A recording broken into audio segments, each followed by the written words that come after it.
सद्गुरू श्री ब्रह्मचैतन्य महाराज गोंदवलेकर यांचं प्रवचन 23 मे. देवाकरिता स्वतःला विसरावे. तुम्ही स्वतःला दिवसातून एकदा तरी विसरता की नाही? हल्ली आपण आपल्याला विसरतो, पण ते विषयाकरिता विसरतो. स्वतःला विसरावे, पण ते विषयाकरिता विसरू नये.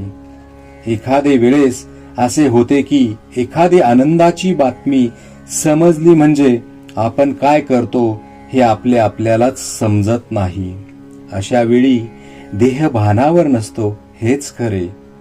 त्याचप्रमाणे दुःखाची बातमी कळली म्हणजे होते. थोडक्यात म्हणजे आपण जेव्हा विषयाच्या अधीन होतो तेव्हा आपण देहाला विसरून विषय भोगतो.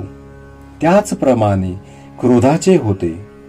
विषयासाठी देहभान विसरणे हे केव्हाही वाईटच, परंतु देवाकरिता जर आपण आपल्याला विसरलो तर ते फारच उत्तम.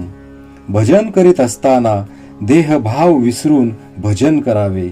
आपण आता तसे करतो का? भजन म्हणत असताना कोणी ताल चुकला की लगेच आपण रागवतो. ते खरे भजन होत नाही. म्हणून भजन करताना मी देवापुढे आहे आणि तो आणि मी याच्याशिवाय दुसरे कोणी नाही असे मानूनच भजन करावे आणि तशी सवय ठेवावी, म्हणजे देहभाव विसरता येईल. संसारात आपण कोण हे न विसरता संसार करावा, म्हणजेच विषयाच्या अधीन केव्हाही न होता संसार करावा. स्वतःची आठवण ठेवून प्रपंच केला तर तो आपल्याला बाधक व्हायचा नाही. व्यवहारात काम, क्रोध, लोभ वगैरे सर्व काही असावे, पण आपण त्यांच्या स्वाधीन न होता त्यांना आपल्या ताब्यात ठेवून वागावे, म्हणजे देहभान आपोआप नष्ट होऊन जाईल. हे सर्व साधायला परमेश्वराला शरण जाणे हा एकच सोपा मार्ग आहे आणि त्याकरिता नामस्मरणात राहणे हेच साधन आहे. कोणी 12 अन 12 24 वर्ष साधनात राहूनही काही काम झाले नाही असे म्हणतात आणि यात काही अर्थ नाही म्हणून सोडूनही देतात.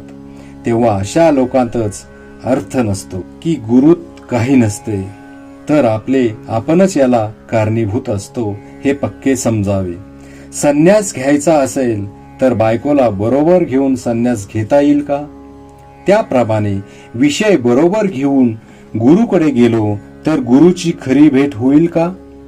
ती शक्य नाही. याकरिता ते सांगतील ते साधन आधी करावे, म्हणजे चित्त शुद्ध होते आणि ते झाल्यावर त्यांची खरी भेट होते. म्हणून आपण त्यांच्याजवळ खरे समाधान मागावे आणि ते मिळाल्यावर आणखी काय मिळवायचे राहते? मग तो ज्या स्थितीत ठेवील त्यातच समाधान होते. देह भोगाची अशा वेळी काहीच किंमत राहत नाही आणि मग त्याला कंटाळण्याचेही कारण उरत नाही. परमात्म्याचे स्मरण यातच विषयाचे विस्मरण. श्रीराम जय राम जय जय राम.